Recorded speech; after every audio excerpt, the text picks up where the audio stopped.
Hey, what's up, everybody? Welcome back. This is Take It to the Hizzy Fantasy Basketball, TITTH number 130. I'm your host, Justin Bruni.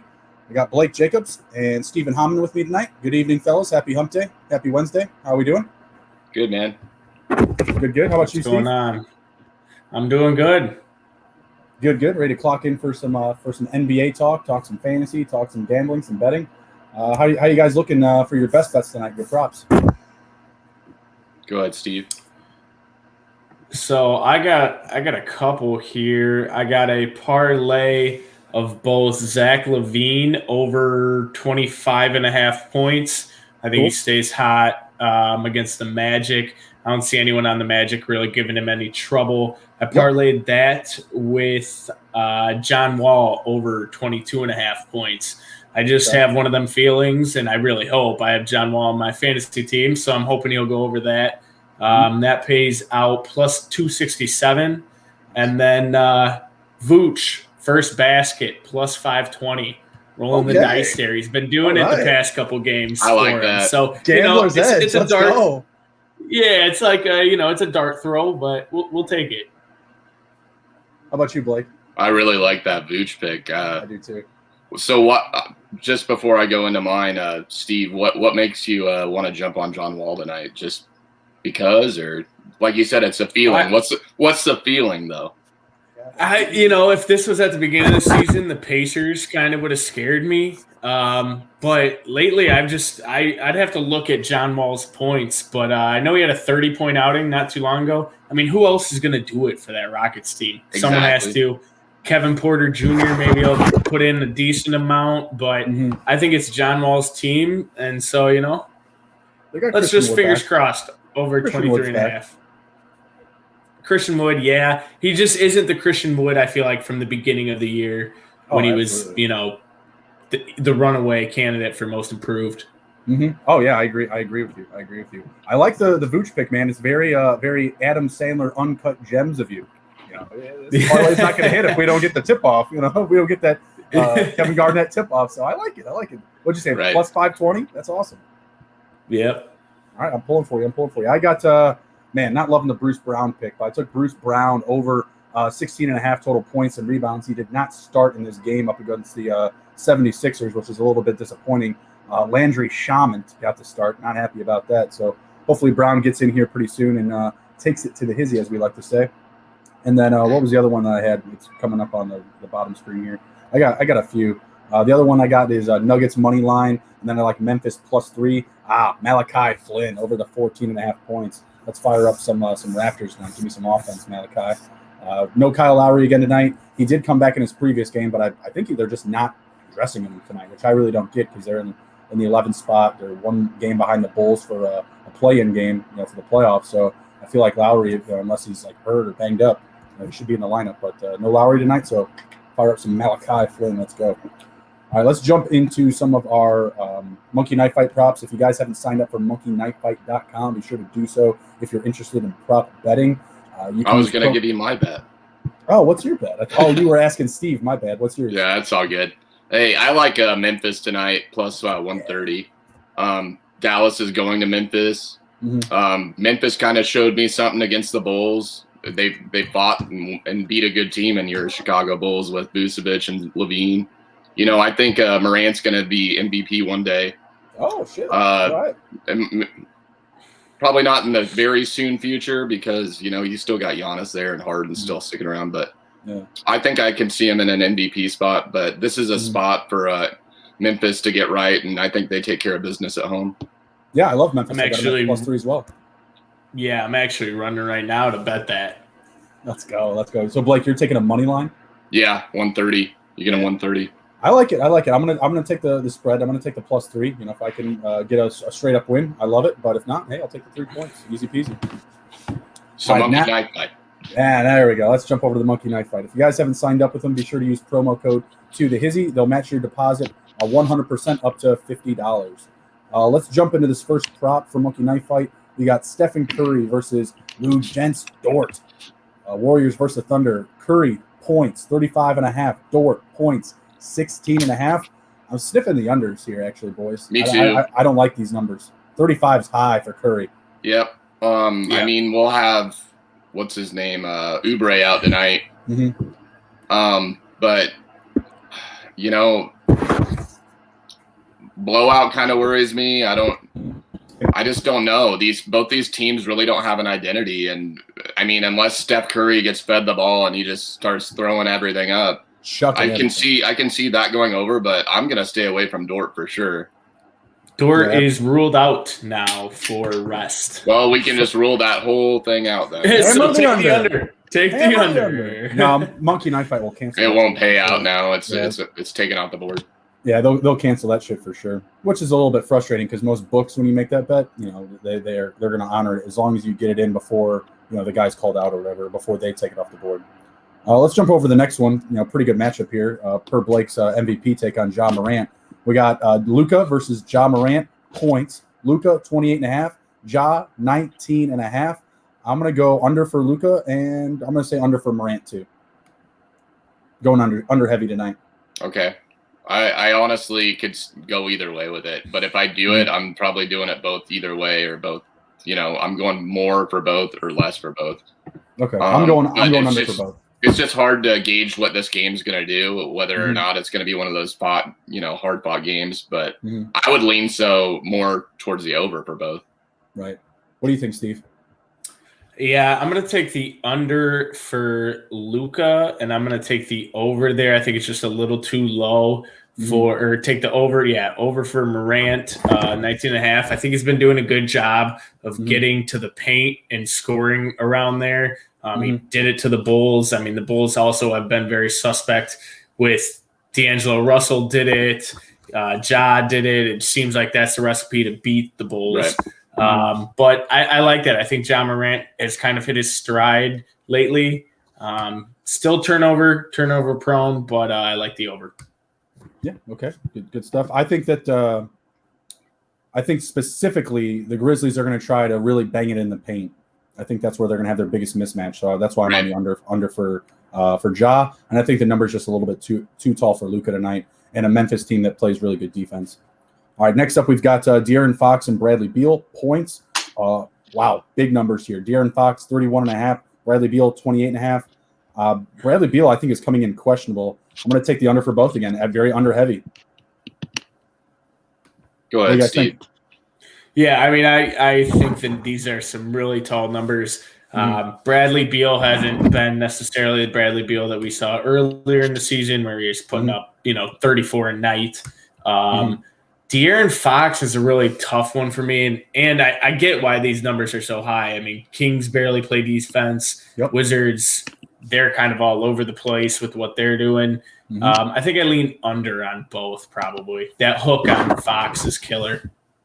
What do you think, Blake? So I'm going to go over on Fox, and honestly, I'm going under on Beal just because of personal reasons. Every time I take an over on him, I get burned every time. And when he does go over, I mean, it's like 1 point. So it's always really close, but I bet it multiple times, at least 4 times, and every time he burns me. Fair enough. Yeah, I'm staying away. Like I said, coming in questionable, just don't love it.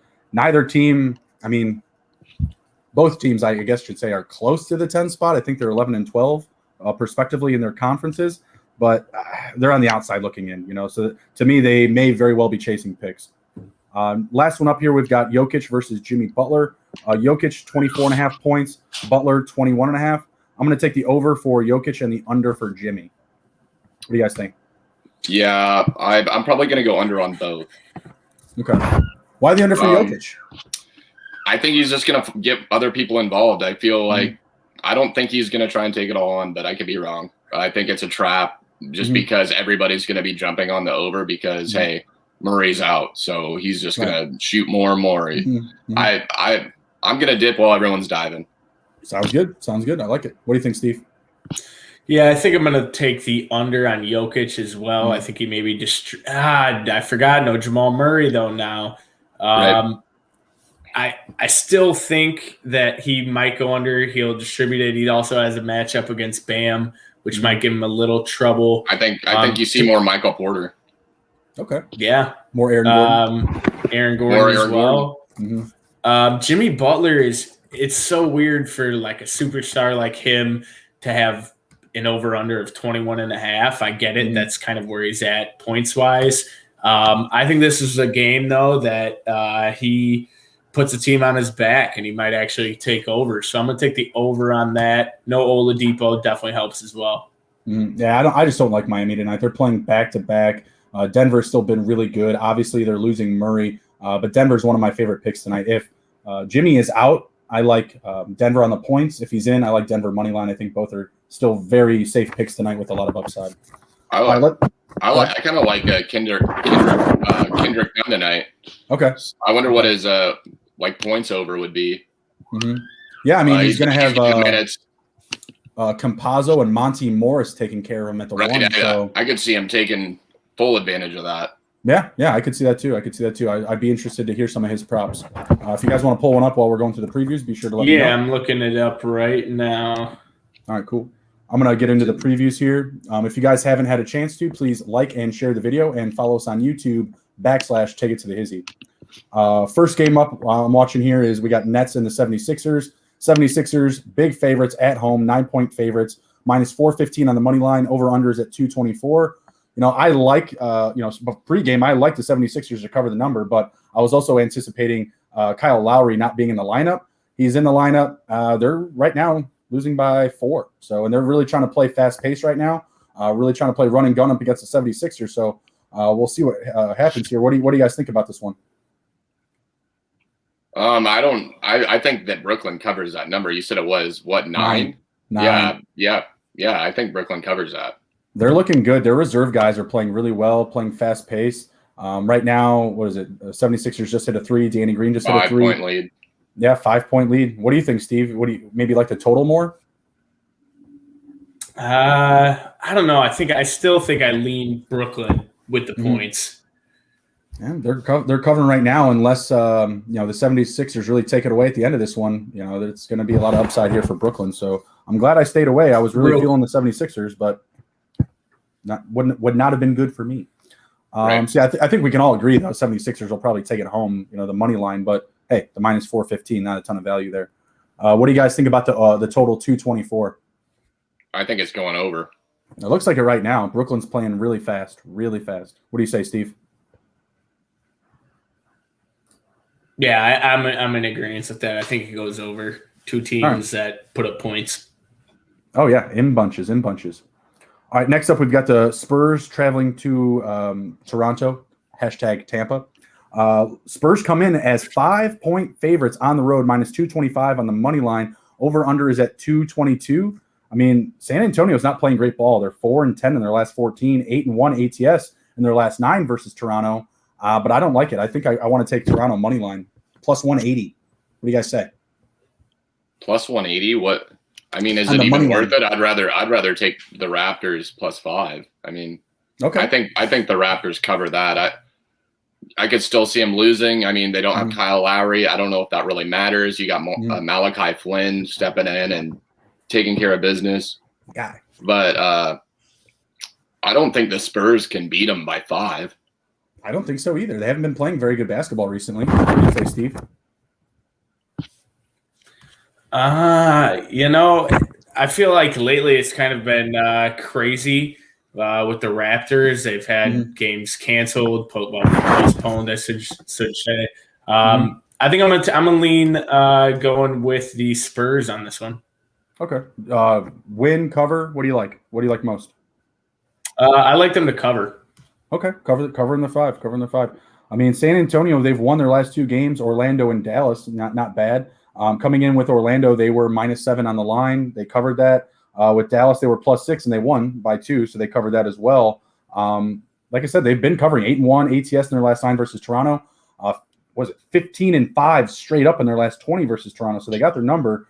I mean, maybe I just switch to the cover here with Blake and just take the points. Although Toronto 2-8 ATS in their last 10, I just don't like San Antonio right now. Just not one of my best bets for tonight, but I just don't love them. I'm not crazy about them. So I still like them. The records are similar. They're not. I mean, the Spurs obviously have a better record, but I just don't see a 5-point win. Sure. That's all. I could see all that. That is fair. All right, sounds good. All right, so I'll take the Raptors on the points there with you, Blake. But I can't really get behind the Spurs covering still. All right, next up we've got the Magic and the Bulls. Magic coming in as 10-point dogs. Wow, Bulls favored minus 540 on the money line here. We're all going to pick them to win, of course. But does any of these Magic players get some revenge? Some Wendell Carter revenge game? Do they cover the points? I was joking earlier this week with one of my buddies that I think you probably see Wendell Carter go off for like 30 and 10 tonight. Stop. Just to really stick it to the Bulls since the Vooch trade, the Bulls have just been, they've been pretty bad. Not great. They've won some games, but they're not looking good. What about like Terrence Ross? It doesn't necessarily have to be him. Yeah, he might just want to stick it to Vooch. I guess. On the other end. Hey, screw you. You left. Right. I don't know. I don't know much about that, but Orlando 2-8 straight up in their last 10. Chicago 3-7 straight up in their last 10. Not a lot to pick as far as the trends here, other than the Bulls are in a playoff hunt. The Magic are really bad. The Magic want a better pick. Maybe the Bulls want to chase themselves into the playoffs or chase themselves to the middle. I'm not sure, but I'm still leaning the Bulls here on the points. I can't trust the Magic the way they look right now. Right. Everyone in agreement? Yeah, I think I don't know. I really do think, though, I would take the points if I'm the Magic.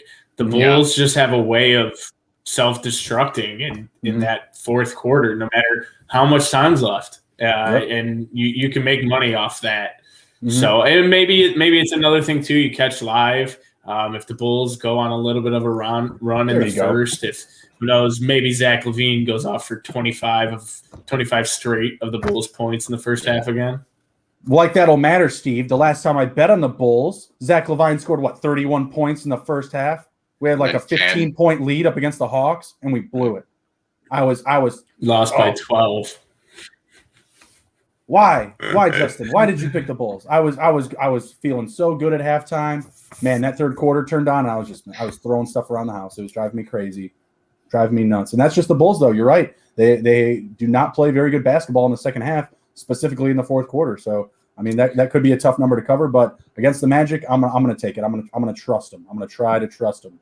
Build back the relationship a little bit. We'll see. We'll see what happens. All right. Next up, excuse me. We've got Knicks and the Pelicans. Knicks traveling to New Orleans, coming in as 2.5-point dogs, plus 120 on the money line. Pelicans minus 150, 2.5-point favorites. Total is 219.5, and that's what I like. Give me the over 219.5 in this one. I don't really like a cover from either side, but I do think that the Knicks can win. Am I crazy? No, not at all. No, not crazy. I think the only thing is Knicks lately have been struggling. Yeah. They've burned me a couple times taking them. And Pelican, it's actually the exact opposite. When I bet on the Knicks, they burn me. When I bet against the Pelicans, they burn me. So honestly, I think I'm not touching the total or either way, just because Pelicans are an over machine, but then you have the Knicks who are an under machine. Yeah, exactly. So this matchup's interesting to me because I always thought that Julius Randle and Zion Williamson always looked alike, and they're similar sizes. Zion's probably more athletic, obviously, right? But they both can score. Who has more points tonight? Zion. Well, yeah, he is like what? Now I think he's 9th in scoring for the year, but I don't think think Randall's very far off. No, I don't think he is. I just think lately you've seen his numbers kind of trending in a downward direction. But more of the rookies I think And I think that's also a tough matchup. Does Zion give him any bit of trouble in the paint by not letting him just play bully ball down there? Right. I think it'll be a fun matchup if you're able to watch it. Yeah. I'm pulling up I think it's like a right perfect yin and yang. Yeah. Zion, number 9. Let's see where Randall is. He is not in the top 20. No, he must have taken a dive recently. Yeah, he took a dive. I'm trying to find But we all know he can score. Oh, yeah, absolutely. No, I think he'll have a tougher time tonight, though, but I still like the Knicks to cover the points. So I'm going to take the Knicks on the points, and I'm still going to take the over because I think that the Knicks keep pace with New Orleans, and they're just gonna play a little bit more offense than they usually do. 2.5, huh? Right, 2.5 plus 2.5. I don't mind it. Yeah, I like that a lot. The plus money though on the money line though, it's a little appetizing. For I was going to say, I think if I was to touch anything in this game or on the Knicks, I that money line to me is definitely what I'd be hopping on. And I think realistically, like just New Orleans at home, like we say, like, oh yeah, they're a team that always goes to the over, but at home in their last 18, 12-6. So I think being at home gives them even a little bit more upside. If this game was in New York, I'd be with you on the under 219.5. But realistically, the number would probably also be at like 214 or 215 if they were playing in this game in New York. So, all right, cool. Let's move on to the next one. We've got the Clip Show traveling to Detroit, taking on the Pistons. Where's this one at here? I'm trying to find the number. Here we go. Clippers coming in as only 2-point favorites. Love that. Over-unders at 216.5. Minus 140 for the Clippers up against the Pistons, who are tanking right now. Give me that number all day long. I'll take the 2. I'll take the money line. I don't know about the over, but I think we can just stay away from the over here. Give me the money line or the cover for the Clippers. What am I missing here, fellas? I'm going to take the over. Is everyone in for the Clip? I'm pulling it up right now. They're missing Serge. That's fine. I mean, Serge, the totals come crashing down with Paul George joining Kawhi on the bench. Here it is. So. Here it is. Paul George out. Kawhi out. Beverly has been out, right? So Serge out. So do we trust the Pistons versus the Clippers bench? I'm still going Clippers.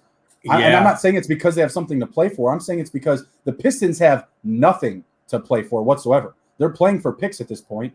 We were saying before the show, we got 15, 17 games left. Detroit's not trying to win this game. Yeah, give me the Clippers all day still. I still love it, even with these guys out. I'm just looking at the over here and licking my chops because, I mean, even with their 3 best defensive players out for the Clippers, I mean, and both teams shooting well lately, I mean, I see value on the over. I agree. What do you think, Steve? I like you said, I think that even with those guys out, I think the Clippers cover. Not much going on for the Pistons. The total, we got what, 216? 216.5? Yeah, I like the over. I think that's just a little too low. Yeah, both teams are 6-4 in their last 10 to the over, so a little bit more upside. I like that. I still just want to take the Clippers. I still feel like that's easier money. I don't know. Because with the totals, you can always get shaved by a point. You always get clipped by something like that. The books know what they're doing. By the Clip Show. Yeah, get clipped by the Clip Show, exactly. So I don't know. I still like the Clippers tonight. Maybe I'm just a little bit too optimistic about them and their bench players, but I like them. Maybe fire up some DeMarcus Cousins props tonight. Looks like the 76ers are now up by 8, so they're starting to create some separation here. Next up, we've got. And B's grabbing his knee. I'm just kidding. Don't tell me that, you bastard. Don't you do it. Don't you do it. My back. Right. Stop it. My back, Doc Rivers. My back. You're going to scare me. Put in Bradley. Does he still play for them, Thomas Bradley? I don't know. He just missed MB just missed a jump shot. Do better. All right, next up, we've got Golden State traveling to Oklahoma. Golden State coming in as 12-point favorites, minus 1,000 on the money line. Wow, ouch. Thunder, another tanking team, plus 12 at home. Over-unders at 225. Give me the under. Slam dunk time. And Golden State on the money line if you're loaded as shit and you've got thousands to try and hedge this number here. What do you guys think? I'm just staying away from it. Yeah, I don't think there's – honestly, with the spread that we have tonight, the slate that we have tonight, I agree. It's just 2 sloppy teams, specifically Oklahoma. You got Golden State with Oubre out. I really don't love it, but I do really like the under. What was it? 225. Give me the under. What do you think, Steve? Yeah, I think the under is my pick there. Total's gone under in 4 of the Golden State's last 6. No Oubre. Not saying he necessarily moves the needle all that much, but I like that, and I actually like them to cover the points too. It's a big number. Yeah, it's 12, but I mean, who is going to do it for the Thunder? I mean, Shai. He's out. Well, not Moses, but no, SGA's out. He's been Dort. You have Dort out, but Baisley hasn't really honestly been. He's kind of still rusty in his returns, so yeah, I think they can cover that pretty easily. All right, sounds good. You got anything to close that one down, Blake? No, just stay away. I'm just staying away from it. Fair enough. All right, next up, we've got Pacers visiting the Rockets. Pacers coming in as 4-point favorites. Totals at 234.5, and the money line for the Pacers is -185, plus 150 the Rockets. I'm just taking the Pacers on the money line. Another situation, you got a team that could potentially be playing for something. Rockets, they need to be diving out of playoff contention, starting to get more picks. Steve, you mentioned the John Wall 22 points. I think he might be able to get it, but if he gets it, it's because he's getting it early. We could get into some garbage time in this one where he's maybe sitting out heavy time in the fourth quarter. Yeah, I do agree with that. I think that this number is just too close for to not be picking the Pacers. Granted, they haven't been that great lately, but they're head and shoulders above the Rockets. So, and they need to get it together. I'm all over them in the points. Yeah. I honestly don't know if they will, to be honest, by the end of the year. But yeah, I think they're head and shoulders above the Rockets, and I think that's easy money. Yeah, cool. I'm gonna go the points for the Pacers. Okay. They played well last night. They didn't shoot that well, but the ball movement was there. The total on this game is what, 234? It is 234. Yeah. I still like that. 234. I still like that. So I mean, I expect Indiana to score 130 points. So give them 4. I'll take that. Okay. I gotcha. I don't know about Indy scoring 134 on a back-to-back, but 130. I'm sorry. Okay. I expect them to score 130. I'm still taking the under because I'm saying Houston doesn't score over 100. I think that they just take a shit on them. Houston sucks. Houston does suck. All right, let's move on to the next one. One of my best bets for tonight. We've got the Mavericks traveling to Memphis. Memphis hosting as home dogs, +3 on the spread. Totals at 225.5. And we've got the Grizzlies as home dogs, +125 on the money line. Mavericks -155, excuse me. I'm all over Memphis. I'm just taking Memphis on the spread. Give me the +3. Blake, you took them on the money line. Steve, I think you said you were running to the money line number. Is that right? Yeah. I mean, I like it both ways too. I mean, I like the points, especially them being at home. I really think that gives them an advantage. Mavericks haven't been anything too special, and Grizzlies, they've been hot. They have been, and they're fighting to get in. So I think they're gonna really give it to Dallas tonight and make them earn it if they're gonna beat them at home. Yeah, I'd feel a lot more comfortable if Jackson Jr. was in the lineup. He's going to be out tonight. That kind of shifts everybody around a little bit. Plugging in, Allen at the 2, moving Brooks down to the 3, Anderson to the 4. So I think that'll make some interesting matchups. But I still love Valanciunas in the paint tonight. Like I would be all over his props, all over his points. He's been rolling recently. My wife has been cashing in fantasy basketball wins because of him alone, in my opinion. So yeah, give me all of the Grizzlies tonight. I like the number, but I like the under. I think that the number is this high because of the Mavericks are in it. Very high scoring team. Oddly enough, Memphis, I think they're 4-1 in their last 5 to hit the over, but they're not typically seeing 225 number totals. You know what I mean? Like they're a grittier team on defense, so their numbers have been a little bit lower. So I think that Dallas is kind of holding that total up. So I'm going to slam the under 225. What do you guys say there? I like it. Luka doesn't really run and gun ball. The Mavericks just aren't that type of team. But when they get hot, they get hot, and they're banging threes in. So I really like the under on this. I think it's more of like a 110 to 108 type of game. Okay. What do you say, Steve? Yeah, I'm taking the under there. I think Blake hit it on the head. You're not going to see much from the Mavs. Yeah, and oddly enough, the Mavs 8-2 in their last 10 to the under. So that's a little shocking actually for the amount of offense that they play.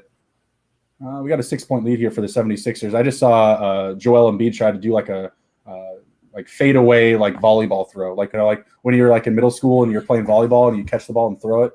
It was kind of like that. He missed, by the way, and just traveled under the rim.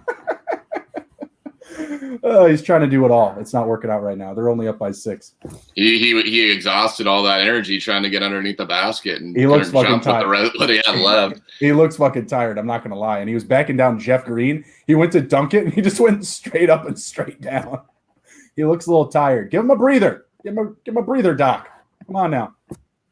Where's Thomas Bradley coming in for relief? All right, we got 2 games left here. Next up, we've got Wizards traveling to Sacramento. Wizards coming in as 2-point favorites. 242.5 for the total. Wow. Minus 140 leaning towards the Wizards. Sacramento plus 110 at home on the money line. I feel like this is kind of another stay away situation. I do like the under if Beal is out. What do you guys say? I'll let you go ahead and start it, Steve. Yeah, I honestly, with these teams, I would not be shocked if it hits the over. I think I want to see a little bit of the game first before I'm willing to throw anything at that number. So I'd be betting that live. The spread was Wizards 2.5 or just 2? 2 flat. I think I'm all over the Wizards there. Okay. If I were to bet the Kings, I'd just go money line. Yeah, I agree. I was looking at the 2. It's +2, right? +2 to the Kings. Yeah, +2. Yeah. If you're gonna take the +2, you might as well take the money line. I honestly think that they're playing against a team that's they need this win, and the Wizards are coming off their last game of a long road trip, and give me the hungry host. I guess so, but I feel like the Wizards and Sacramento are in the exact same position for like playoffs versus taking. It's the long road trip that seals the deal for me. It's the last game of the road trip. They're all right. I'll go that way. Honestly, I want to stay away. To me, I'm very similar to how you are with Golden State and OKC. This is just a game that I really don't want any part of. If you got to throw me in the pool, I'm taking the under. Right. All right, cool. So last matchup here, we've got the Heat traveling to Denver. Heat coming in as +6 road dogs. Totals at 209. I kind of like that number. The Heat +190 on the money line. I love the Nuggets tonight, -235. That's with Jimmy in the lineup. If Jimmy's out of the lineup, I like them to cover the 6. I'm sure the line will shift, but if you can get him at 6 and you're feeling like Jimmy's out of a back-to-back, hammer the number. Number is kind of tough. I kind of like the over 209. You get less 3-point shooting without Murray. Mm-hmm. The Heat honestly aren't a 3-point shooting team. I mean, Harrow's cooled off. I mean, who do you have left besides Robinson and Dragic? Your boy Nunn, you were talking up earlier. Dragic is out tonight also. He's not a huge 3-point shooter, but true. I'm going to stay away from the total. I'm going to take Heat on the Dragic is out. Okay.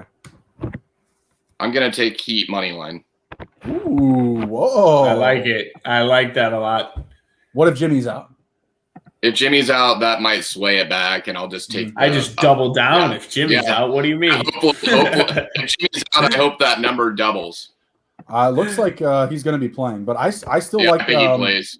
I like Denver playing off a couple of days rest. Miami on that back-to-back. I don't love it. Yeah, that definitely does change it for me as well. I'm trying to get Jimmy's status here. It sounds like he's going to be in. Nope, Yeah, still questionable. Dragic out. Questionable for him. Now I got to look at my fantasy team and go drop Dragic. I got like nobody to drop. I mean, like the team's just that good right now. The squad's rolling deep. Except for I didn't start my roster on Monday. That doesn't help. I wondered what that was when I looked and you were losing 9-0. I was like, wait a minute, something happened. And I think you had 2 people I think it was Bogdanovich and Embiid both go off off. for 30. Go off, Steve. Yeah, that was tough. It was pissing me off like crazy.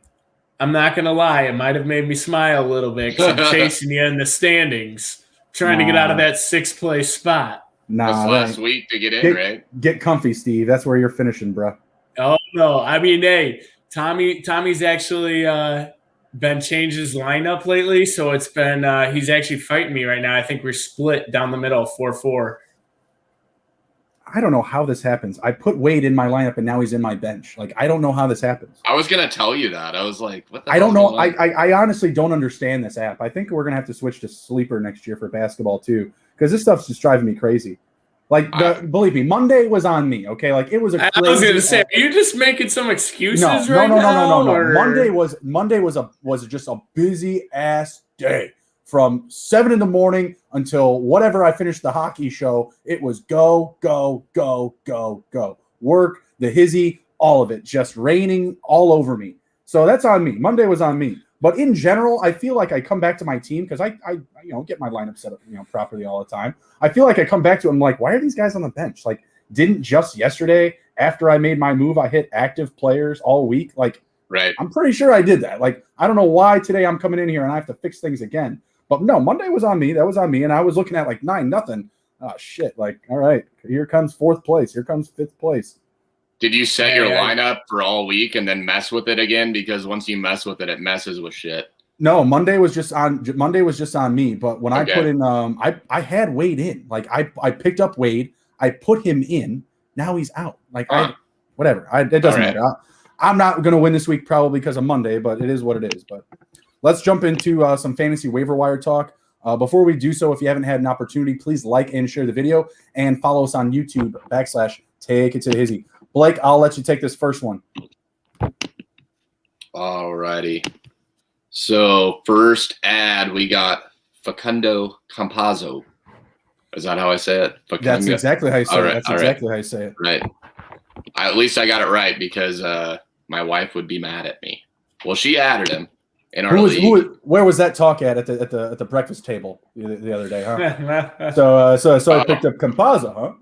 Well, the thing is I can't add anyone. I mean, I just don't have anyone. I'm in the same boat you are, so I didn't add him. I think I added Kendrick Nunn instead, and I had the option to add him, and I was like, I really like Nunn right now, and Dragic is always in and out of the lineup, and right. I don't know. I don't need assists, so I went with Nunn, and she went with him. So Campazzo is going to get a lot of playing time. I mean, he only played 21 minutes his last game, which is kind of odd. But with the Jamal Murray injury, like, you got to be all over him. He's got to at least have 20 minutes a game. Right. Oh yeah, absolutely. But he does a little bit of everything. Plays defense, facilitates, drops in some points every now and again, but not in bunches. But I like him a lot to ride out the rest of your fantasy season for sure with Murray out.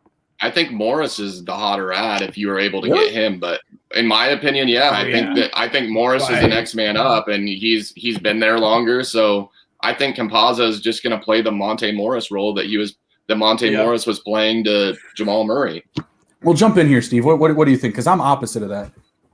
No, I'm totally on the same train as Blake. First off, I was a big Monte Morris guy early in the season. And then there was a bit there where he got hurt. I think he had a shoulder injury or something like that. So he missed some time. So unfortunately, I had to pass on him there. I mean, we've had Campazzo on our waiver wire before. And I always hear about him being this great passer, but I'm looking here and 2 assists, 4 assists, 4 assists, 2 assists, 5 assists. I guess it's good for some people you're getting off the waiver wire. But if you're selective, you can get someone there. I think you have more of an upside with Monte Morris.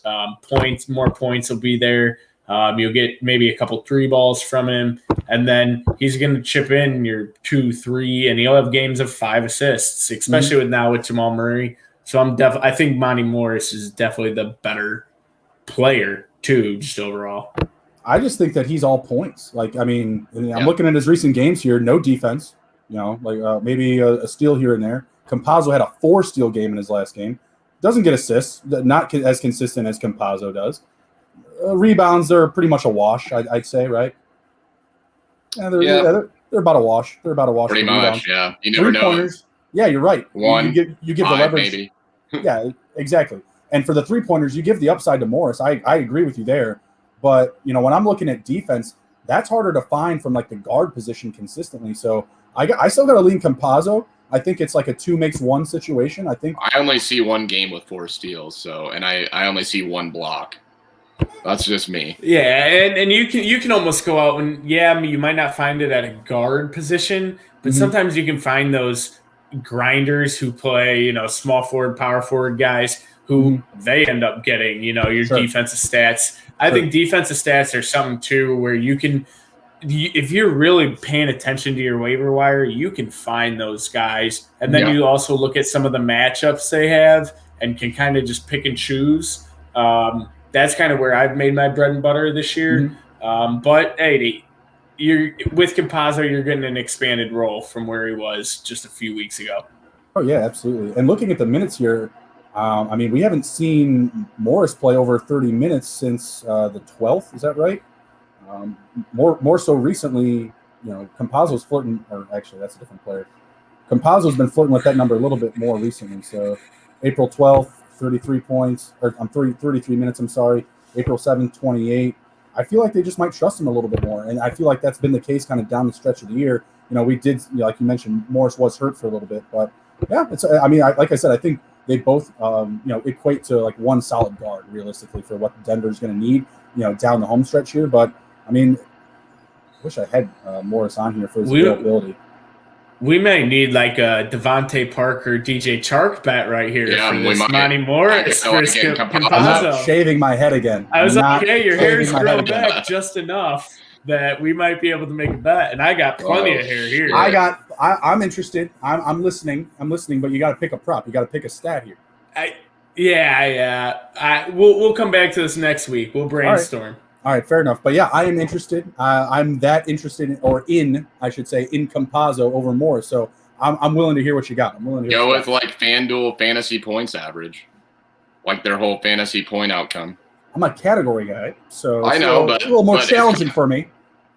I'm just saying that would be an easier way to do it if you're going to take, because those stats add up more so. Like a steal is worth 2 points. If you're convinced that your boy can steal the ball and get 4 steals a game, I'll go steals. Hey, I would do steals.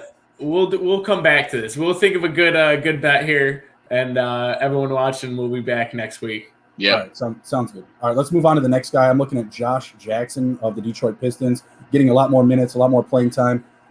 Only was it 22% rostered right now. Last 2 games, playing a lot of minutes. A lot of points, rebounds and assists are there, decent amount of defense, but I just think the scoring alone, like right now, the waivers, in my opinion, are actually a lot thinner, than they have been. Like teams like mine, Blake, I'd agree. Even your Steve, it's just getting really tough to decide who you can drop right now because we've been cleaning them up. Like I didn't think that Hartenstein was going to be on my team for this long for Cleveland. He's been racking it up. Like, I can't drop him. You know what I mean? Right. So a guy like Josh Jackson right now with his production, I think he's a very good ad. What do you guys say? I love it. Yeah. Him and Sadiq Bey. Yeah, Sadiq Bey. Sadiq Bey, I got some play out of him as well. I like Josh Jackson right now. You're just looking at his numbers these past couple games. He's had, double-digit points in most of them. The only thing I would say to any fantasy players, he definitely monitor it because he's also had some games this year where it's a stink fest. So sure. What do you say? He's kind of a similar guy where he gets hot, he's hot, and then all of a sudden it's just like what happened to him, sort of like a Kyle Anderson sort of thing. Sure. So yeah, like you said, monitor it like that. Once he gets cold, maybe take him out of your lineup for a game and see if he comes back to that heatness. Because when he's hot, he's hot. As soon as he cools off, get him the hell out of your lineup. I agree. He's definitely a streaming guy right now. So if you're a fantasy playoff bubble team, this is definitely right up your alley. In my opinion. Like, if you're down for points for the week, down field goals made, whatever it is, this is a guy that you want to chase for sure. Another guy who's next up, Dorian Finney-Smith. This is not a name that we typically recommend, 26% rostered, but recently with his production, I got to say to stream him for sure. What do you guys say? Definitely worth streaming. Yeah, he went not too long ago. I think it was maybe last week. He had a great game. He had 23 points. He's flirting with double-doubles every night with rebounds. I actually just picked him up tonight just to stream him in there. So, normally I say stay as far away from him as you can because he's streakier than hell. But lately he's been getting, just some good numbers. What do you say, Blake? I agree. Dallas can be tricky because they have so many options. You got Josh Richardson there. You got Tim Hardaway. You got Luka, of course. So, it's not always going to be 23 points, but he definitely contributes with the rebounding aspect, and that's great, especially if you're hurting. Yeah, honestly, I feel like these last couple of games are even better than the 23-point performance. Yeah. 12 and 11, 9-7-3, 9-10-3, 9-7-1, and 2-1. Like those are solid numbers from him. Yeah, exactly. Like if he's filling out more categories like that, I might even be interested in him. And then the playing time has just been there. Over 33 minutes in his last 3, 6, 7 games. It's really hard to turn down. Really hard to turn down. And in points based leagues, he should probably be owned like all year, realistically. I mean, that's obviously what Dallas is trying to get him to do because he's not shooting the ball as much as these other guys, so he's cleaning up the boards. And that's probably where a lot of those points are coming from. Half of them cleaning up the boards and getting those offensive rebounds and putbacks. Yeah, absolutely. So another good streaming option. We're not saying you got to own this guy all year or into your playoffs, but a very good streaming option right now. Own him until he gives you a reason not to. Who's the next guy up, Steve? A real dark horse. We got Mo Harkless for the Sacramento Kings. Yeah, playing 30 minutes back-to-back games, only 3% owned here, getting some upside recently. Another guy, just a good streaming option. Get him on your roster until he gives you a reason not to. What do you say, Blake? I've always liked this guy. He's actually been in a lot of my winning DraftKings contests where I've won some decent amount of money. Yeah. So I've always been a fan of Mo. I don't know what he's like in Sacramento, but it looks like he's getting playing time, and I like him as a player. So, yeah, give me some Mo Harkless. You with it, Steve? He's starting. Yeah, I think also he adds a lot to blocks, steals, and rebounds here and there. He'll have some games, nothing too crazy. But I think what he does on the defensive side, and he's very efficient in not turning the ball over. Yeah. He's similar to – he reminds me kind of a Jeremy Grant type player. Okay. I like that. Poor man's Jeremy Grant. Yeah, I do like that. There you go. All right, cool. Yeah, you go fire up Mo Harkless. Just a deep dive on streaming. Only 3% owned right now. That's a good find in my opinion. Next guy up, heavily owned, 41% rostered, but starting to come on with the Bulls now. Daniel Theis, 27 and 29 minutes his last couple of games. Is he in the starting lineup now over Laurie? Is that right? Laurie, yes. Laurie's coming off the bench. Where he should stay, in my opinion. No, they still got Thad Young, it looks like, starting, but Theis is getting a lot of playing time. He's starting to get a little bit more activated in the lineup. 18 and 13 points in his last 2 games, 4 and 7 rebounds, 2 and 3 assists, 3 steals a game ago. Doesn't have a lot of turnovers, which he was actually kind of racking up in Boston. So I like him. I was actually not on him for a while when he first got to Chicago because his role was just diminished. It was nothing compared to what it was in Boston. But starting to earn some more playing time. Had a 14 and 10 game up against Toronto last week. So I'm all over him right now. You guys good with him? You ready to get him back on your roster? Yeah. I think he's been actually. I think he's been pretty impressive for the Bulls. I think you could argue that of their midseason pickups, he's been one of the most valuable. I get it. They got an all-star center, but it hasn't really turned into much in the win column. Troy Brown, good at defense, but I really think Theis has been a great pickup for the Bulls, especially if they can make a playoff run. He'll eat some minutes. I think go out and grab him. You're starting to see he's also flirting with double-doubles damn near nightly. Yep. He was your guy in Boston, Blake. What's up? Yeah, it's an ode to look at how bad Boston's center situation is. I mean, you ship over Vucevic from Orlando, and Theis goes there, and they're like, well, Boston just gave you away. So I know. I love it. I mean, I don't understand it. from a Boston perspective when they're not even going to play Robert Williams over 30 minutes. Luke Cornett, you don't love Luke Cornett? What you got in return? No, I don't. Yeah, I don't either. Thanks. I really appreciated that trade. I did not understand it. I did not understand it. It was nothing but goodness for the Bulls and nothing but bad for the Wizards and the Celtics. Right. My hands are up like this. I don't get it. I don't know what's going on. I don't get it, but thank you. With the Jordan Boston. shrug. Thank you, Boston. Appreciate you. All right, next guy up, scoring in bunches. 3 consecutive games of 4 3-pointers made. Furkan Korkmaz for the 76ers. Last game, only 18 minutes, but 20 points. Game before that, had a ton of playing time. 31 minutes, 20 points, 4 4-pointers made. And the game before that, 12 points, but 17 minutes, still 4 3-pointers made. What's up with this guy? Just garbage time or what? Was only 2% owned. Yeah, it's looking like garbage time, but the guy has a stroke and he can hit from outside. And they're getting a ton of garbage time. Like right now, they're going up against Brooklyn. I don't know what the score was, but I expect some garbage time in this one. I don't know what his line is, but if you need points, if you're on that bubble spot, you know, and you're chasing somebody that's got a huge lead on you, field goals and points, he's your guy. Doc Rivers always liked those white boy shooters. He had one in Reddick, and I feel like Korkmaz is that next guy. So if he comes in when they take the starters out that first round after the first quarter and Korkmaz comes in and he's hot, Doc isn't going to take him out. He's going to say keep shooting. So, yeah, I love it. I don't see any signs of him cooling off. Looking at their schedule, it doesn't scare me.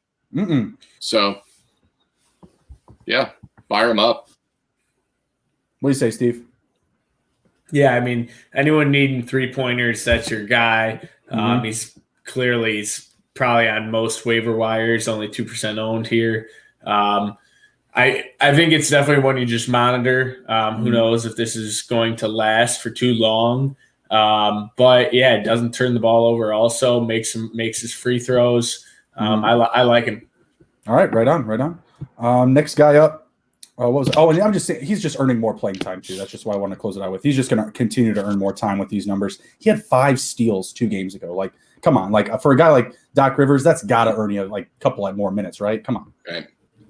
Right. Last one up, we got another Dallas Maverick. We got Jalen Brunson, and I guess I'll just leave it up to you guys. Like off of the waiver wire, who would you rather have, Jalen Brunson or Dorian Finney-Smith?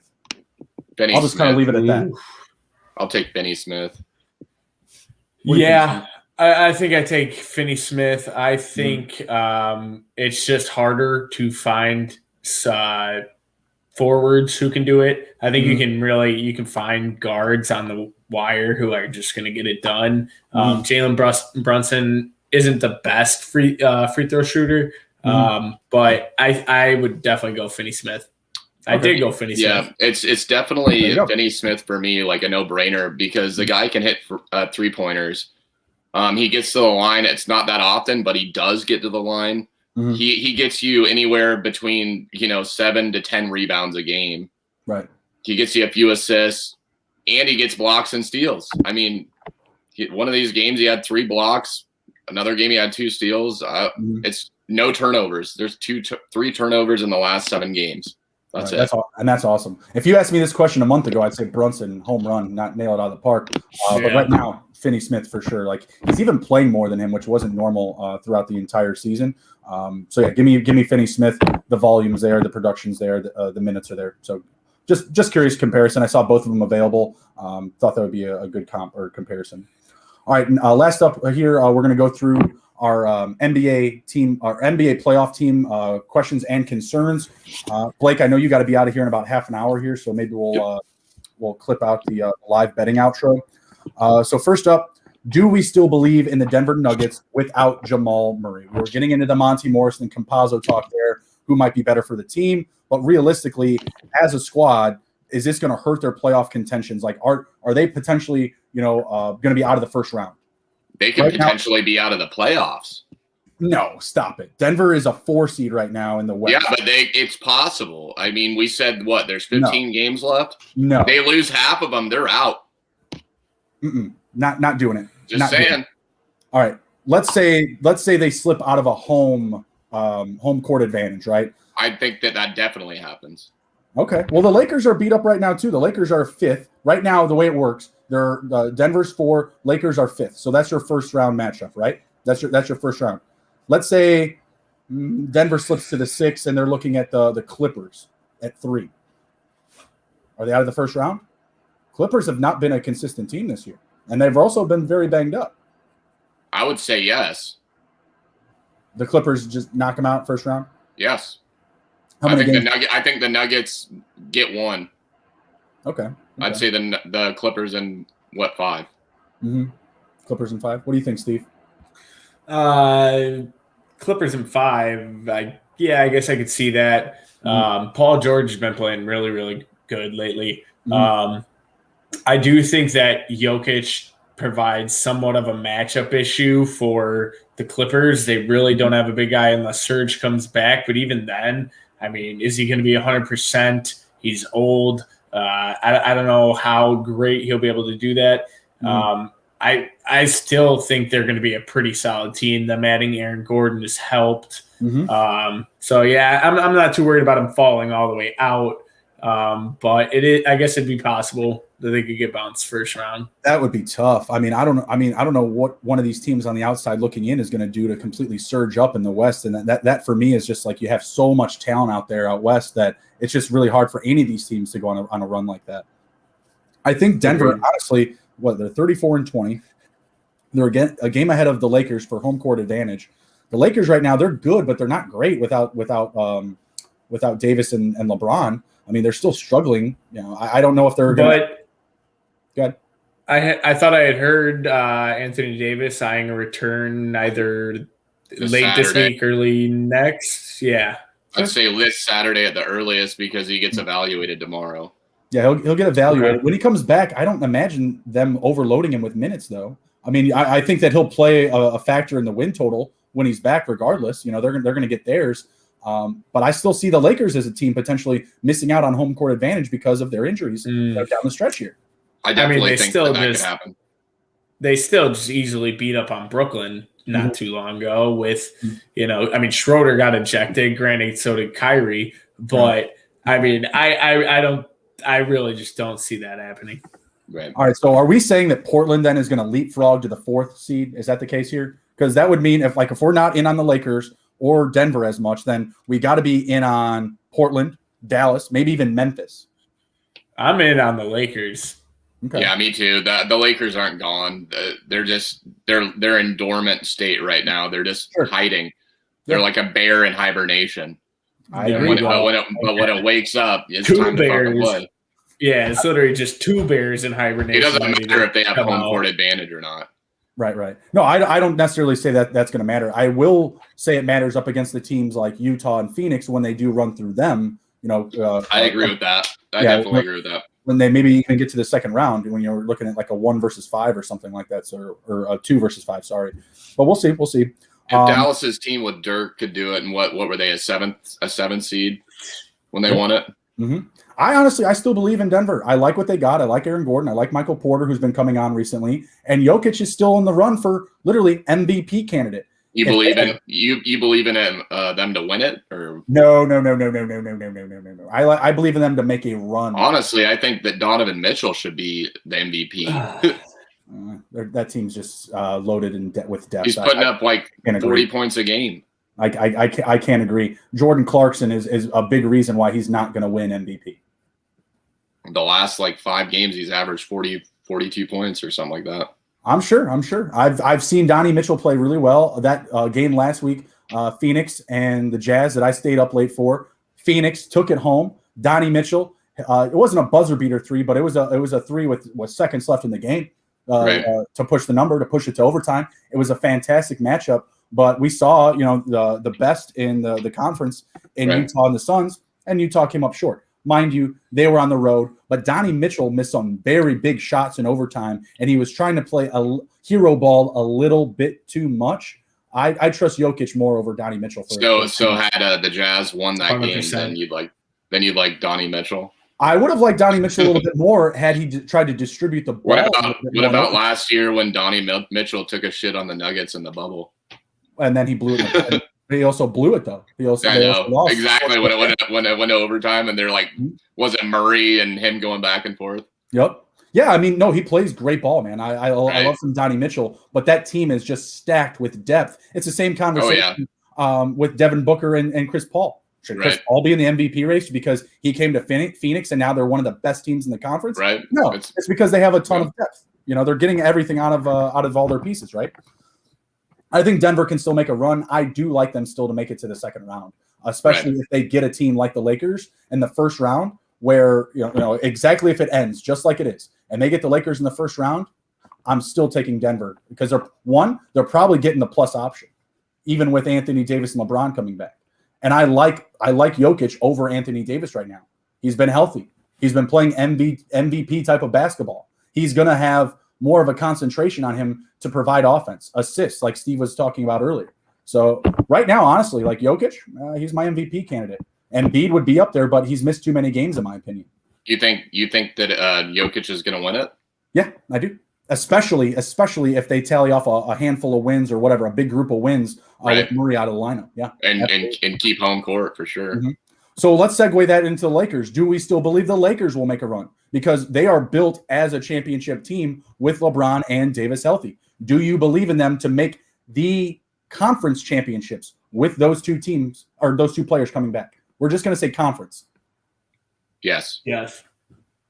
It's tough for me. It's tough because I feel like the position that they're going to put themselves in, they're going to draw one of those teams in Utah or Phoenix to make the conference finals. I just trust LeBron. Sure. I mean, just like betting against Tom Brady. It's not smart. I do that. I do that with Bears. Cash money, baby.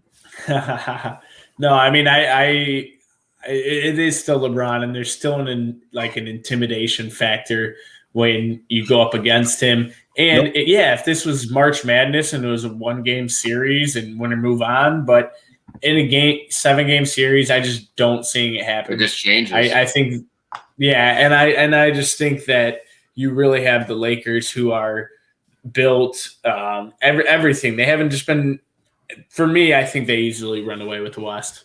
Mm-hmm. Sure, but in this situation, they won't have home court. I still don't think that matters. Or will they? Well, not if they run into a Phoenix or Utah. Leading. I mean, are we really going to act like, though, Phoenix is – are they playing great basketball right now? But that's regular season basketball. It's a whole different ballgame when you get into the playoffs. Sure. And they're not that experienced when it comes to it. You know what I mean? Yeah, Chris Paul is, but Chris Paul also has not been anything too special in any of his playoff appearances, doesn't have a ring. And Devin Booker, maybe he has a moment where he goes off like Jamal Murray did last year in the bubble, but I'm just not sold on it. And I think you can almost say the same thing about the Jazz. Will the Jazz possibly be in the West Conference Finals? There's a good chance. But there's always what I always call it the X factor, and they just do not have that X factor. The only X factor that both of these teams the have, Jazz. the only X factor that both of these teams have in the Jazz and the Suns is the gift of being healthy. Yes. A lot of these other teams like the Lakers and the Trailblazers kind of. I just don't think the Trailblazers are that good. They have not been healthy. They have not been healthy. But with McCollum. But they've had the gift of health. And their team's been healthy, and they've been vibing, and they're all having fun doing it. I mean, when's the last time the Jazz and Suns have been on the top? Wasn't that like 90s, like mid-90s, mid-90s? I can't discount them because of that, though. I can't discount 20, all 15, the previous 15 years teams that played terrible, and now they bring in like all the right pieces. They do everything right. I can't discount them. That's like me. That's like me getting shit on as a Cubs fan. Like, oh, they haven't won in 100 years. Like, no shit, buddy. I wasn't around back then. Like, neither was Sammy Sosa. Okay, leave him alone. Like, what the hell? Like, he wasn't playing on the team in the 60s. You know what I mean? Like, I don't go against teams because their franchise has been bad. If anything, like, look at Tampa Bay. When was the last time they were in the Super Bowl? Right? Like, come on. And they just took one down. When you get the right pieces and you're swinging at the right time, like, come on. Don't hate on the Buccaneers team the Jazz and the Suns at all. Amazing defense. When was the last time they were in there, though? Before this year? With the Jazz and the Suns? No, I'm talking. I was I don't. I was know. like Stockton Buccaneers. and, I mean, and early Chuck 2000s, 2002. with Warwick Dunn. Okay, it's 2021. It's like it's 2021. Like, yeah, early 2000s. Sure, it's 2021. I know it doesn't seem long ago because we're in the same, whatever, thousands of years. But well, I mean, if you really do the math though of how many teams in that time, because the Patriots dominated, Giants dominated, but we got to get back to basketball. Exactly. All right, what are we gonna say? Oh, the Lakers are gonna go because Kobe took them all those years. I mean, yeah, they're a winning franchise, right? They have a history of getting. But it doesn't hurt when you replace LeBron James with Kobe Bryant. Sure. I mean, and then Anthony Davis is also like a Shaq. Yeah. I mean. No, I mean, if those guys, believe me, if those guys are coming back and they're 100% and they're playing playoff basketball, sure, they're going to have all the upside in the world. I would love if we got them at a plus option in one of those matchups, but I don't think it's going to happen. I feel like they're going to come in heavily favored, even if they're the seed looking from the outside in. If they're a 5 seed playing a 2, they still might be favored. I'm taking the upside of the plus option up against the Utah Jazz or the Phoenix Suns if that's the case. I'm going to take them all day, and especially in a 7-game series. I don't mind that. Yeah, especially in 7 games. Like if you're telling me Game 7 in Utah, in Phoenix, I'm hammering down Utah or Phoenix, not blinking about it. You should throw a future bet then out on those teams because they're. I will. It's great. It's a great number right now. Once the playoffs start, I probably will because I want to see where some of those guys line up. I want to see how it closes out. But that's a good conversation. We're definitely going to come back to this next week and the weeks following, leading into the playoffs for sure. So we'll transition from the heavy hitters and the Lakers all the way over to the Nets in the Eastern Conference.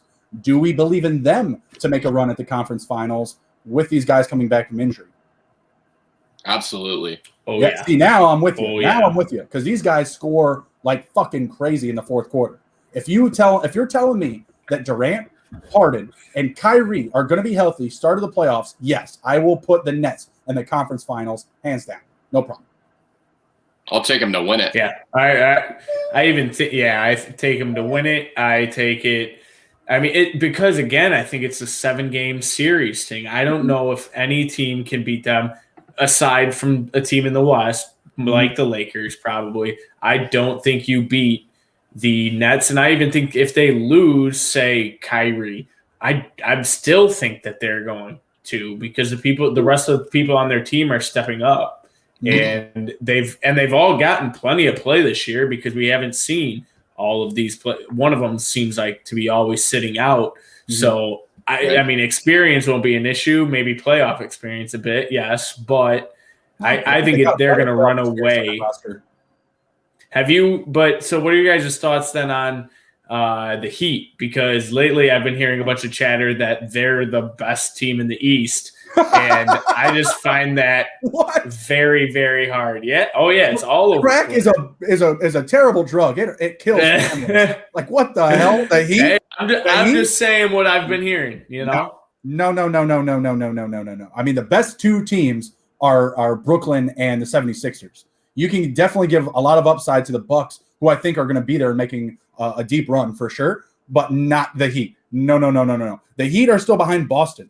The Heat are probably going. No way! How can you say that seriously? Because I'm looking at the standings and they're Boston. Okay, I know that the Celtics have been playing bad, but they've actually hit a stride here in the last 5 games. So exactly. Yeah, you're drinking the Kool-Aid there.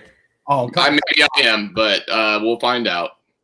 I mean, teams are built very similarly. They have stars. They have very good players, but they don't close games. Close games, neither the one. Celtics or the Heat. Neither of them close games, in my opinion. Both of them are sub 500. Boston, 29 and 26. Miami. So is the whole East, though. Well, yeah, exactly. But that's the meat and potatoes of the Eastern Conference here. The top 3 are great teams. The rest are just Exactly. That's the meat and potatoes of the Eastern Conference. It's always been that way.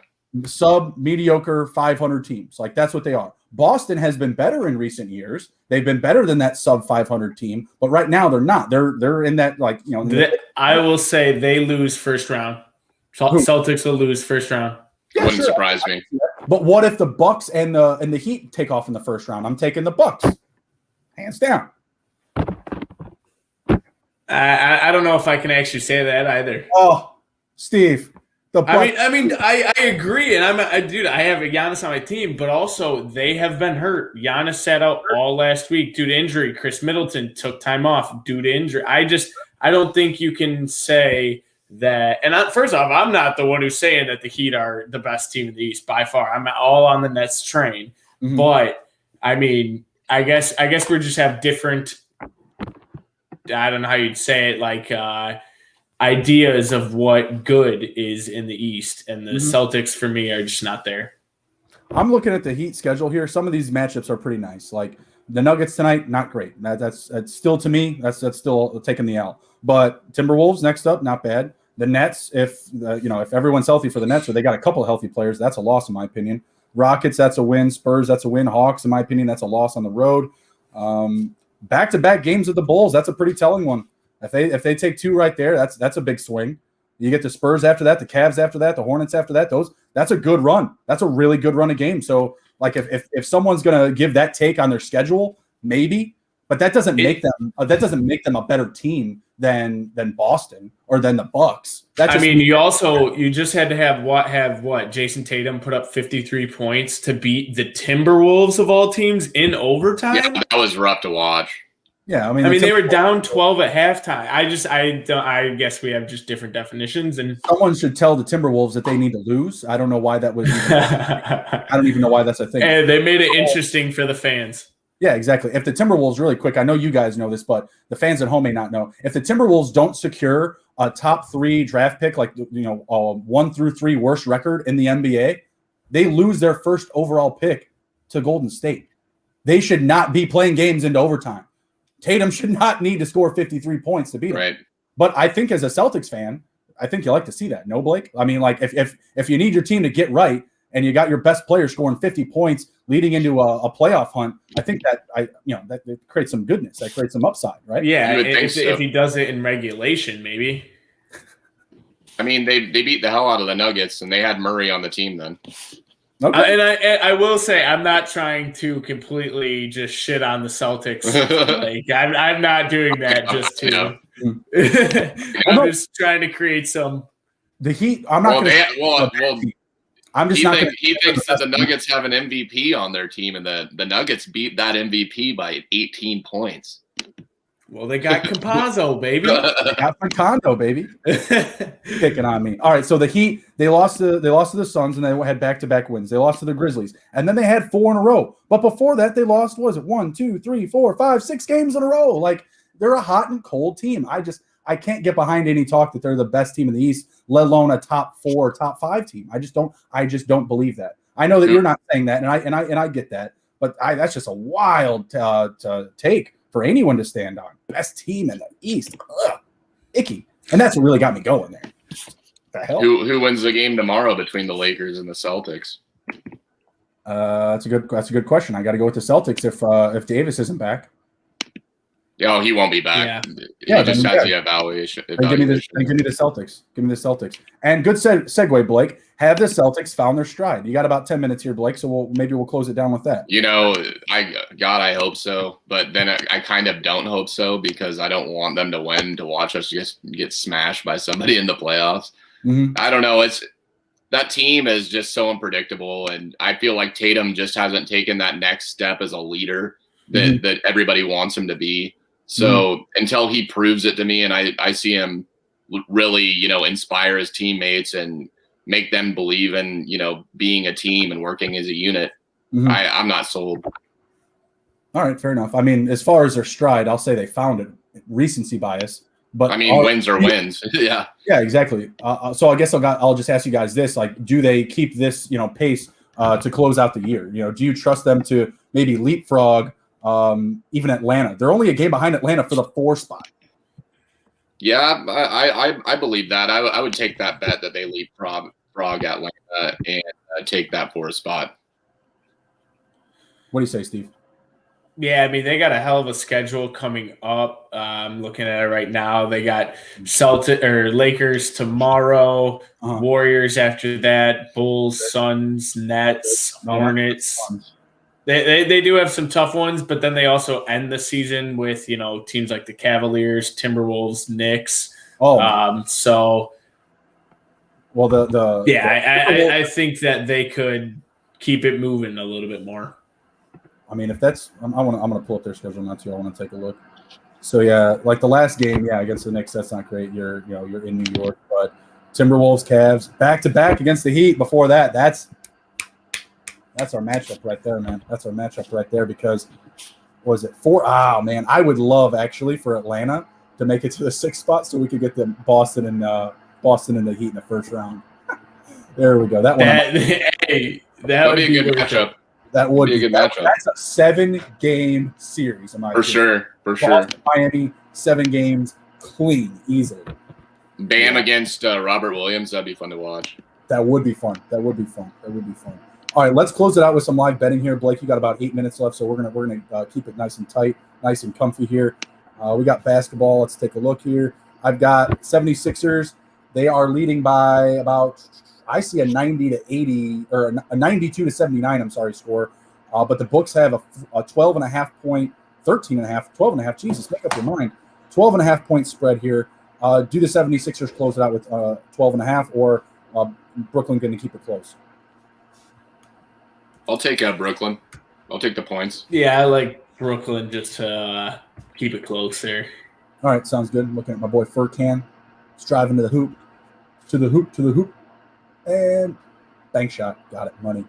Furkan Cormans. Let's go. Fire him up. Next up, we've got Cleveland Cavaliers traveling to Charlotte. Right now, we've got Cleveland, leading 79 to 68. Not playing for the draft pick. 8.5 point spread leaning towards Cleveland. I'm going to take the Hornets to cover here. Yeah, I totally agree with that. Honestly, I like the Hornets at plus 415 to win. I don't mind it. I mean, at plus 415. Yeah, I don't know. I don't know if I can get behind that. I think Darius Garland's playing really good. I think they close it out. What was the number, though? I'm looking at 6.5 now live, plus 6.5 for the Hornets. But I'm now they've moved it down to plus 279 since I said the plus 415. They're down by 5. Man, wow. You missed it. You blink, you'll miss it. What do you think, Steve? Can you do it? Yeah, I'm going to take Cleveland to cover. All right. Cleveland to cover now 4.5. We got the Spurs and the Raptors. Let's see. Spurs are down by 6. Oh, give me that plus option, Raptors. Let's go, baby. Raptors are now plus 1.5 on the spread. Totals at 228 with a 127 total. Where are we at? Third quarter. Right now, both teams are paying even money. Minus 128, minus 120 both ways. What do you think? 1.5 point spread. Like I said, I like the Raptors. I said that before I even started thinking about the live bet. I'll stick with them. Yep. Yeah. You had them at the points. I had them on the money line. What do you think, Steve? Yeah, I'm gonna have to flip flop here. I'm gonna go Raptors. DeMar DeRozan hasn't got it going. He only has 7 points tonight. Patty Mills is actually leading the Spurs, so I think the Raptors will be able to close that one out. How's Malachi looking? Let's take a look. Malachi 8, 4, and 3. All right, 8 points. So I got the 14. So we're not bad. We're not in terrible shape. Yeah, you're on pace. If anything, I need the Spurs to get it a little bit closer. So I was calling that dude Malachi until Blake started telling me how to pronounce it correctly. I don't know what I like more, Malachi or Malachi. I don't know. I like them both. I got to get a jersey. I got to get one. The future of the Raptors there. Next up, we've got the Knicks traveling to New Orleans. The Knicks are up by 1.5 spread right now, leaning towards the Knicks, 53-52. We got an over-under of 215. It's paying even money both ways, minus 119 and minus 105. What do you guys think? Yeah, I was all over the Knicks on this one. It's looking good so far. Yeah, I still like the Knicks to win. I don't know about the cover of minus 1.5 though. I don't want to play with it. No, not now. I think we got it at plus 3, didn't we? 2 plus 2.5. Plus 2. Plus 2.5. So that's solid. Yeah, I like Knicks money line. I think that's probably the safer bet. Total's looking good too. I think it's going to go over that. What do we got? 215 or 219 pregame? I think it was 219. I still like it. Are there? I think that 215 is it was a different game. I think. Yeah, they're still in the the third quarter. So where are they at? Someone got that pulled up. Only 2 quarters played. Yeah, that is correct. It's the second quarter. There's a minute left. 53-50 Knicks lead. Unbelievable. I'm looking at this next game. I got ahead of myself here. What the hell, Steve? I think Steve was the only one to take the Magic at +10. They're up by fucking 5 right now. I'm telling you. 46. What is the deal here? What's Wendell Carter doing? What's he doing, Steve? 4 points, 2 assists, 5 rebounds in only 8 minutes. So go away, Wendell Carter. I told you, man. Go away. And let's see. Vucevic has got 9 points and 3 rebounds. So yeah, this is Wendell Carter revenge game. Did you get it? Did you get the first basket? How many points does he have? Oh, I don't know. Let me look into that. Okay. I do need to see it. Let's see it. 4 points, 5 rebounds. Knocking on all my wood, Steve. I'm knocking on all my wood. I don't have yes, sir. He did it. Let's go. Take it to the Hizzy. Smash the like button. Who did? Hitting the +520. Let's go, baby. That was huge. On the Vooch. Oh, Vooch bet. Vooch first basket. Let's go, baby. I'm going to clip that shit. Let's go. Let's get it. Let's get it. What do you drop on that? A 20 spot? Yes. No, 15 to win 93. Let's go, baby. Let's go. Love that. Love it. Hashtag free money in the Hizzy. Let's go. Love it. All right. Last one up and we're out of here. At the 8:57 there, Blake. How do you like that? We got the Clippers up over the Pistons 47-45. Clippers completely depleted. George out, Beverly out, Kawhi out, Serge out. They're still going to win. Give me the Clippers on the money line here. They're at 2.5 favorites, but I don't like the points. What do you guys say? I think I took the over at 216.5. It's not too far off. Okay. 47-44 with 3:30 left. Yeah, the number's at 212.5 live right now. So you still stick with that? I don't love it, but I was hoping that score would be higher by now. Obviously, both teams just not putting up a lot of points here in the second quarter. Yeah. And now we're at 45-47. You never know. They can go off in 3 minutes pretty damn quick. Right. Yeah, I'm still just taking the Clippers money line here. Right now they're -175 to hit the money line. Yeah, I'm in agreement. I think that should be a pretty easy cover later in the game. All right, cool. Good stuff. Well, we are out of here, guys. This was a great show. Steve is making some money here. Blake and I are well on our way. So it's looking like a very profitable night. I hope the same for the rest of you viewers at home. Take care. Be well. You guys got anything? Have a great night, guys. Hey, stay hot. Yep, absolutely. Be good. If you can't be good at it. We'll see you next time. Be well.